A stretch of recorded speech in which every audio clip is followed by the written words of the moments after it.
supremacy may be ugly, many opinions are, but it is not a meaningful threat to the nation, and claiming otherwise is a lie. So why does the Biden administration persist in telling that lie? Well, it's a racial attack, obviously. It's waged for partisan political purposes. You tell black voters that Republicans are the KKK, and maybe they will keep voting for you. That's the idea. It's certainly easier than fixing Chicago or raising test scores, which they should be doing. But there's also a deeper significance. The Biden administration is signaling a very real change to actual federal policy. The war on terror, now ongoing for 20 years, has pivoted in its aims. The war on terror is now being waged against American citizens, opponents of the regime.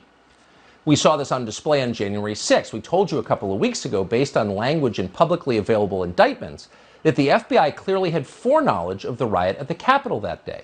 And the agents we spoke to this weekend confirmed that is true. Quote, the FBI had sources in that crowd, confidential sources, snitches.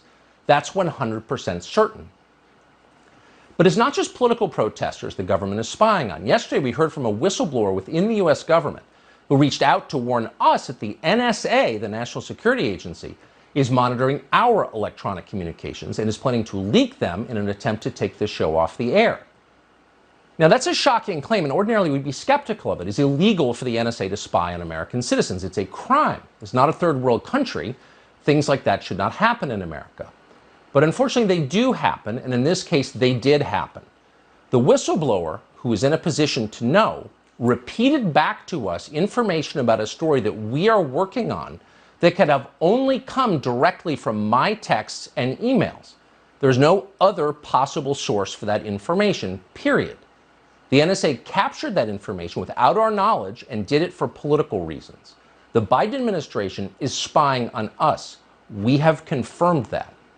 This morning we filed a FOIA request, a Freedom of Information Act request, asking for all information that the NSA and other agencies have gathered about this show.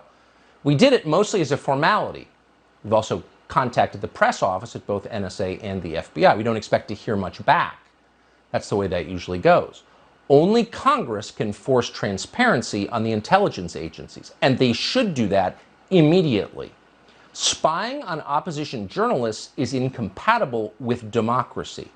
If they are doing it to us, and again, they are definitely doing it to us, they are almost certainly doing it to others. This is scary, and we need to stop it right away.